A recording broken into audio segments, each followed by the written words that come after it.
obrigada. De nada, querida. É uma alegria recebê-la aqui, tá? Meu nome é Daniela Dornelas, eu sou psicóloga.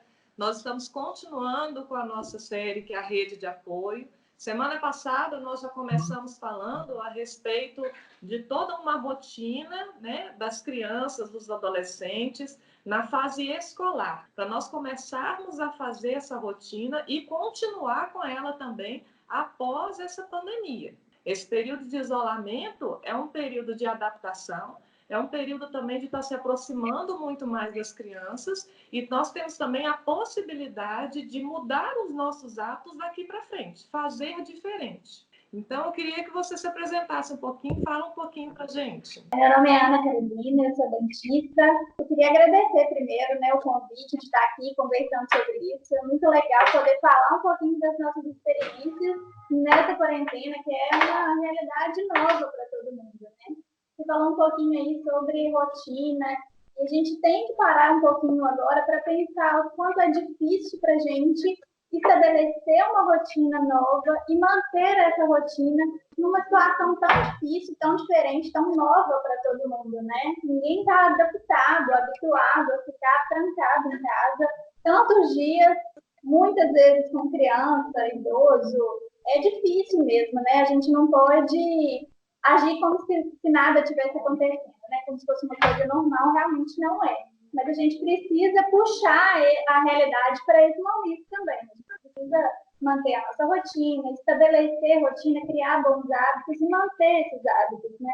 Porque é um tempo que a gente tem de olhar para a gente de verdade. Né? E nós começamos falando também, Carol, da ansiedade, do estresse, da depressão.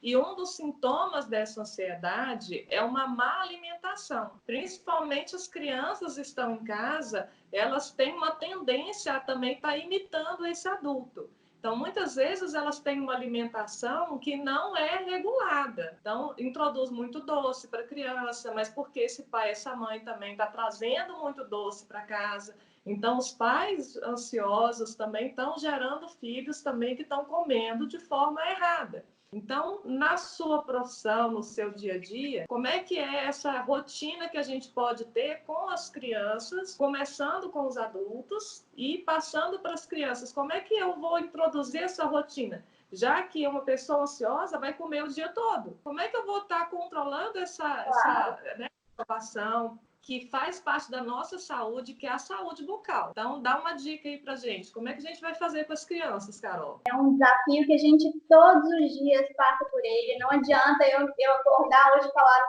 não vou mais me estressar com esse coronavírus, não vou me estressar na quarentena. Cada dia é um dia diferente, né? Um dia a gente acorda bem, está disposto, e troca roupa, e faz uma maquiagem, e limpa a casa feliz e cantando. No outro dia não, no outro dia você está para baixo, você está desanimado, você está triste. E é normal, as crianças vão entender isso. É claro que o adulto precisa ser o exemplo, precisa estar forte, precisa entender que aquilo vai passar e que as coisas que ele fizer nesse momento vão ficar. Se ele tiver bons hábitos, ele vai conseguir manter. Se ele tiver chutado o balde a quarentena toda, aquilo vai se refletir em algum momento. O consumo de doces exagerados, uma dieta extremamente cariogênica, pode perpetuar o resto da vida, pode refletir na dentição permanente de uma criança pequena. Então, a gente tem que parar um pouquinho e pensar o que a gente pode fazer de melhor agora para a gente conseguir manter mais para frente. O estresse, o cansaço físico, mental, o excesso de informações, claro que vai atrapalha todo mundo, né? Dificulta manter essa rotina. Mas a gente precisa hoje ter um pouquinho mais de consciência do que o que a gente está fazendo agora pode refletir de uma forma negativa lá na frente. A pandemia vai passar, né? Nós vamos voltar a uma rotina.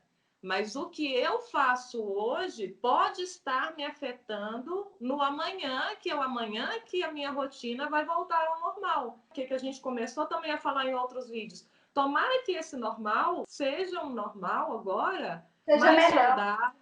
Isso, todo ser humano tem uma ansiedade que é boa, que é normal do ser humano, que me move para frente, que me faz sair. Movimenta, gente. Então, qual que é a ansiedade patológica? Essa sintoma que eu tô demais, que a gente está falando hoje desse estresse, dessa ansiedade que me faz comer de forma exagerada. Será que é só na pandemia? Olhar quem tem crianças pequenas, uma oportunidade imensa de você enraizar nessa criança hábitos que sejam bons para ela.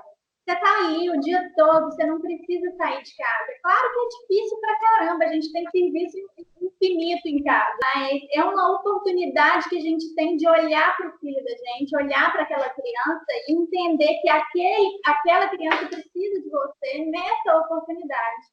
Então, enraizar nele, insistir e refazer coisas que são positivas, fazer e refazer e refazer e refazer todos os dias, para que aquilo vire um hábito para a criança. A escovação, né, bucal é um exemplo lindo disso, que muitas vezes a gente passa por cima, né? A gente como mãe, cheio de coisa para fazer, tem casa para cuidar, e comida e tantas outras coisas, a gente acaba passando um pouco por cima disso, né? E é um hábito que precisa ser criado e a criança precisa entender que aquilo é um hábito que ela tem que levar para a vida toda. Ela precisa acordar, escovar os dentes todos os dias. Sempre que comer alguma coisa, ele precisa ir lá e escovar. Uma das formas de se fazer isso é através do exemplo. Quando nós vamos escovar os nossos dentes, a criança está ali do lado, olhando, observando, ela está aprendendo também. Minha mãe faz isso todos os dias, meu pai faz isso todos os dias, é uma coisa importante, é uma coisa que eu também devo fazer. E a gente enxerga isso muito claramente nas crianças, né? Só deles olharem a gente fazer, eles querem pegar a escova, eles querem escovar com a nossa escova, eles querem fazer. Então, a gente tem que mostrar para eles que aquilo é realmente importante, que aquilo é importante para ele, que aquilo é para o bem dele. E existem diversas formas de se fazer isso. O exemplo é uma delas. Quando você fala assim de hábitos, percebe a criança pequenininha, né? Quando a gente vai pegar lá na neuropsicologia, então a gente vai estar percebendo que tem um processo de aprendizagem, tá? O cérebro da criança ainda não está maduro o suficiente, né? Vai ter uma maturação aí do cérebro lá na adolescência, quase na fase adulta, que ele vai ter essa maturação completa. Então, esse processo de aprendizagem, eu vou ter que repetir para a criança. Na hora que ela acorda, eu vou ter que falar, vamos escovar o dente. Na hora que depois do almoço, eu vou ter que escovar o dente. Então, eu vou repetir isso para a criança 50 vezes. Né? Mas por quê? Porque a criança ainda não está madura, não processa todas as informações e guarda as informações. Porque se a gente for ver lá, minha memória de trabalho está lá no frontal.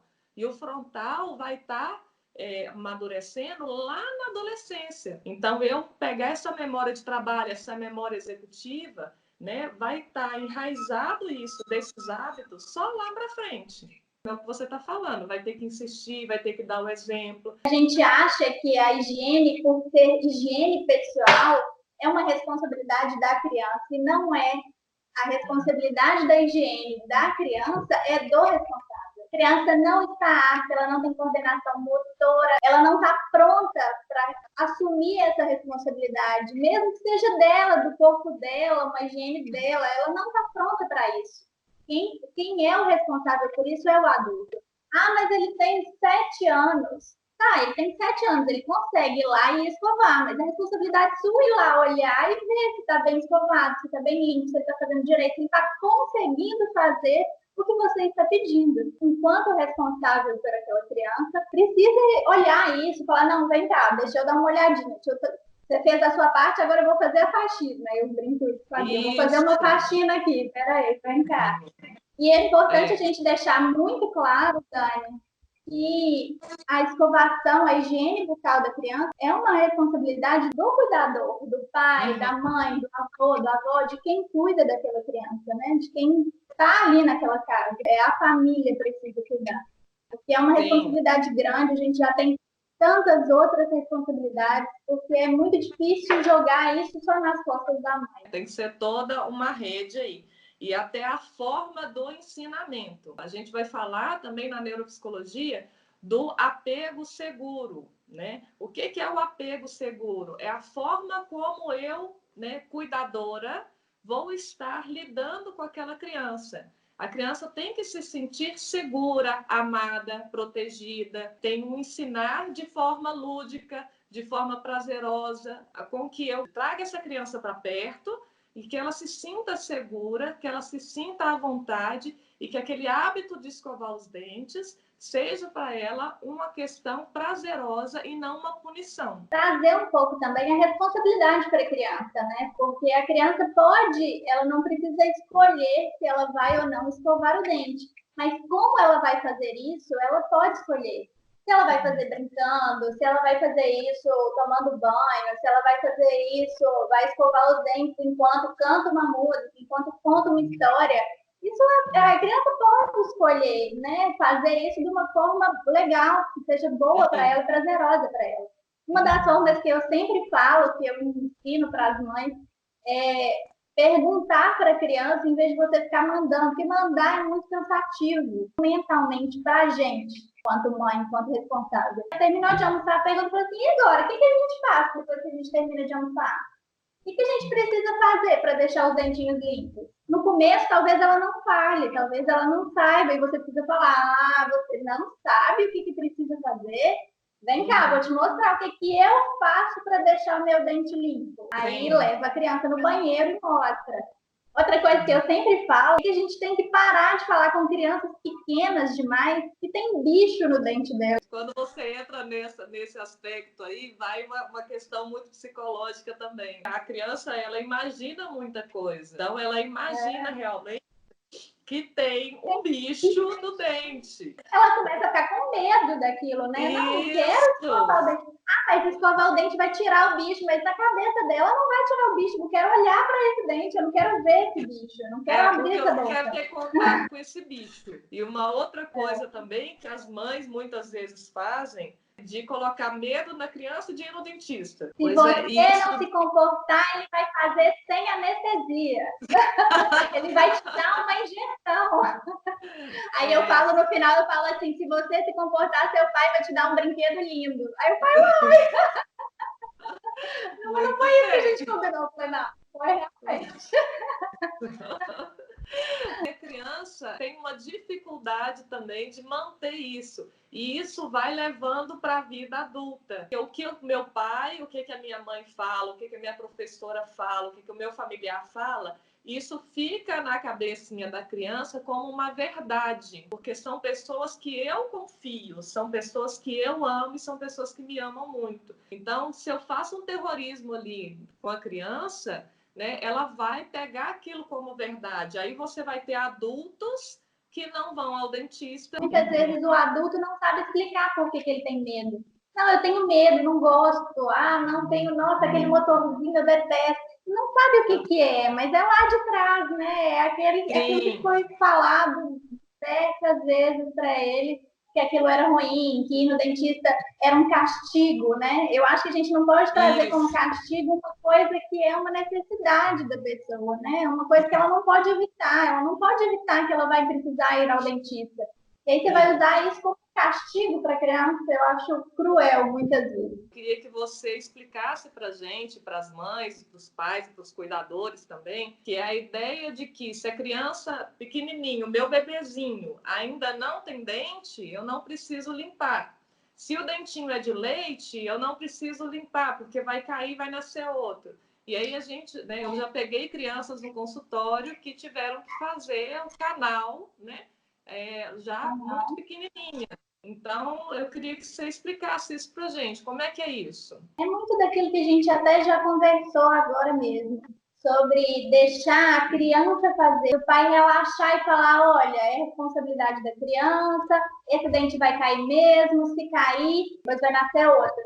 Muitas vezes as pessoas não sabem que aquele dente tem uma importância assim na boca, ele é importante, Deus é muito certo, muito correto, ele não iria fazer um dente que vai cair à toa, para você simplesmente não cuidar dele. Não, não é assim. O dente de leite, ele é importante porque é ele que vai determinar o espaço, manter o espaço para o dente permanente chegar. A gente não teria tempo para nascer já com o dente, a primeira dentição já ser a dentição permanente. O dente permanente é um dente que demora muito mais que 9 meses, um ano para ser formado, né? Ele está sendo formado ali, devagarzinho, com todo cuidado. E aquele dente de leite, ele está protegendo, preservando aquele dente que está lá atrás, dentro do osso, sendo formado. Né? Então, se a gente perde um dentinho de leite, na hora que aquele dente permanente for nascer, ele não vai ter um espaço suficiente para entrar ali naquele espacinho que tinha do dentinho de leite. Ele, não tem o dentinho de leite mais, ele vai nascer e vai nascer sem espaço, vai apinhar tudo, vai ficar aquele monte de dentinho um em cima do outro demais. Então, é importante preservar esse dente, é importante manter esse dente sempre limpinho, tanto pela estética quanto pela função. É importante para a criança também. A gente tem que olhar para a criança como um indivíduo, né, como um todo, não é só uma boca e não é só é uma criança, é um pinguinho de gente, é um pedacinho de gente. Não, ele é uma pessoa, sabe? Ele tem as questões dele enquanto criança também. Sabe? Então, a gente tem que ter muito cuidado com isso, de cuidar dessa higiene da criança para manter o espaço, para manter função, para manter a estética também, sabe? Porque para as crianças também é importante. Né? Eu queria deixar claro aqui, Dani, que isso não é um julgamento contra os pais, os responsáveis. Não, é uma forma aqui da gente falar sobre ensinar, criar bons hábitos a partir de hoje. Até ontem ele que escovava sozinho. Tudo bem, não tem problema, ninguém aqui vai te julgar. Vamos começar a fazer diferente hoje, que a gente tem informação. A minha filha é apaixonada por dinossauro, jacaré, e eu fico brincando com ela, esse dentinho seu parece um dentinho de jacaré, vem cá pra você ver no espelho. Aí chamo ela no espelho, leva a escova e já, deixa eu escovar esse dente aqui de jacaré, deixa eu escovar esse dente aqui de tubarão. Será que da tubarão tem um dente tão bonito, tão grande igual o seu? E vou levando ela para um lado mais lúdico e traga ela. É fácil todo dia? Não, não é fácil todo dia. Não vai ser fácil todo dia. Não é fácil para a gente todo dia. Então, para eles também não é. Então, a gente tem que tentar levar isso de uma forma que a gente consiga colocar na cabecinha deles que aquilo é uma coisa importante de ser feita. Né? Sim, é um hábito que vai gerar prazer. Né? O que mais fica na criança? Né? O que é o mais grave? É um sentimento por trás daquela ação. Então, quando você fala que você brinca com a Bia desse jeito, quando ela vai escovar o dente, fica mais gravado nela a mãe que está tratando a filha dessa forma. Então, ela entende isso como um ato de amor, né? Que é uma demonstração de afeto, uma demonstração de amor. E ela vai associar o escovar os dentes com uma atitude de amor. Com certeza, sem dúvida, é muito importante. Uma das coisas que você até me pediu há pouco tempo atrás para falar, e eu acho que eu acabei não falando. A gente tem que lembrar que a cárie, que é formada no dente, ela é abastecida, as bactérias que existem na nossa boca são abastecidas por açúcar. Açúcar é carboidrato, é macarrão, é pão, é bolo, é arroz. Então, tudo que a gente consome, de alguma forma, é absorvido pelo nosso organismo e as bactérias do nosso organismo também se beneficiam daquilo. A bactéria que está na boca, que forma a cárie, ela consome exclusivamente açúcar. Então, a gente tem que pensar um pouquinho nisso, longe de mim falar aqui sobre o que a pessoa deve ou não comer. Mas o que é importante a gente lembrar é que uma dieta rica em açúcar é uma dieta potencialmente cariogênica. Ela vai trazer malefícios para a sua saúde bucal. Ou você diminui a quantidade de açúcar que você ingere, ou você aumenta a higienização. Um índice altíssimo de cárie que a gente tem na primeira infância é a cárie de mamadeira. A sua rotina alimentar durante o dia é muito boa e quando chega à noite, no meio da noite, acorda para tomar uma mamadeira. E essa mamadeira geralmente é leite com achocolatado, com açúcar ou com complemento, que são ricos em açúcar, são ricos em carboidrato. Chamava de engrossante. Engrossante, hoje é complemento. E essa mamadeira, ela é dada para a criança dormindo, ou deitada, ou quase dormindo, né? Pode até ser que tenha escovado antes de dormir, mas depois dessa mamadeira da madrugada não escova. Então, assim, é uma questão extremamente difícil para a gente, porque a gente sabe o tanto que é difícil você mudar esse hábito para a criança, mas é um hábito que precisa ser mudado. Então, tirar essa mamadeira da madrugada é muito mais sofrido para a gente, enquanto pai e mãe, do que para a criança, porque é muito difícil, mas é necessário, né?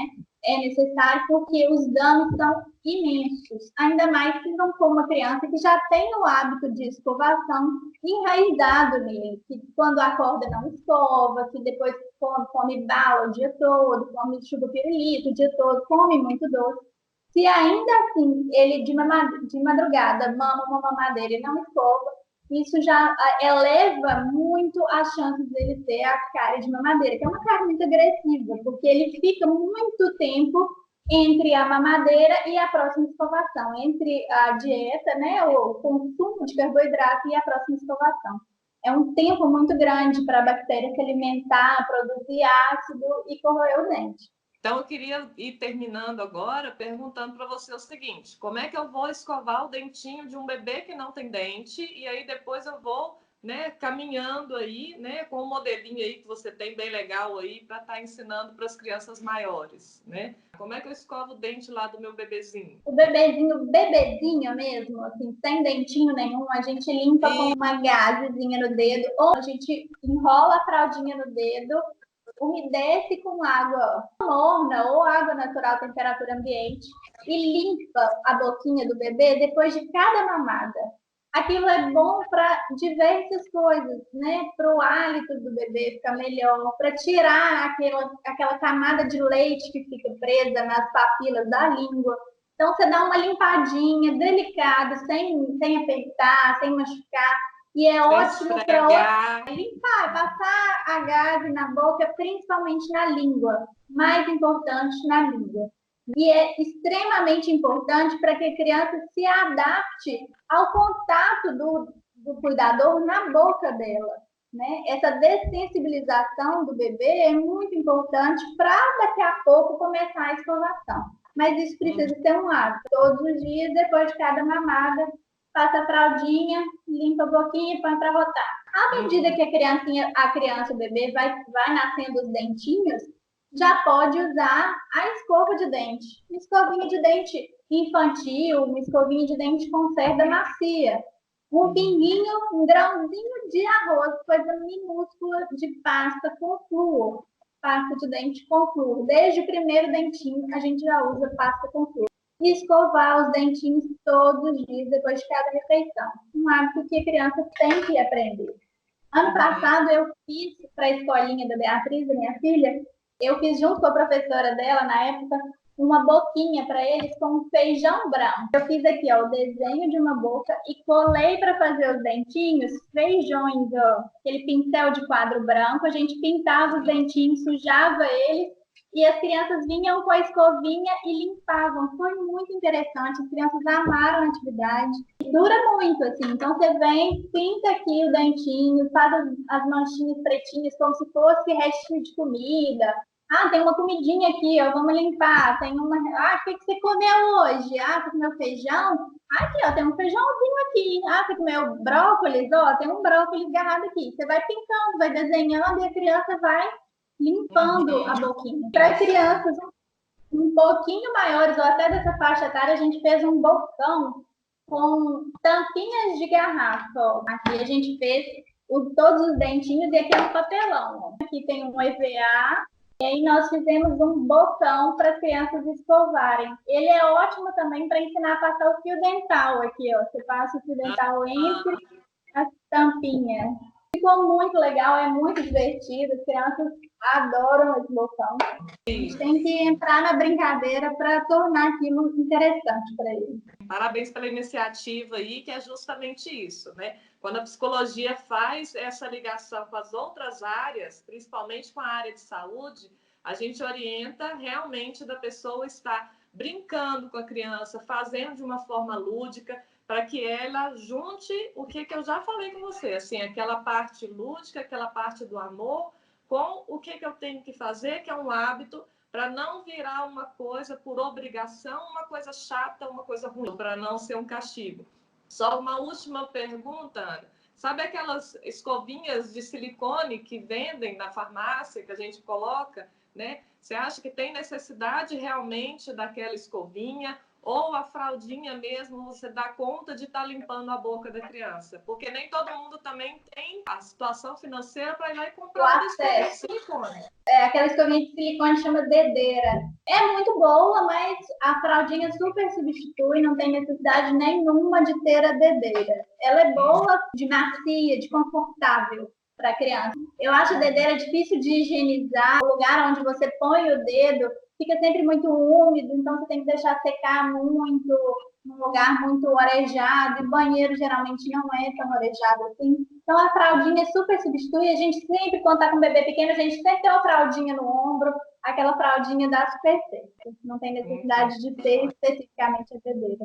Muito bem, Carol. Então, muito obrigada pela sua participação. Eu queria agradecer demais o convite. Depois manda um eu vídeo estou muito de feliz. você escovando a Bia. Pode deixar, vou mandar sim. Um beijo, Carol.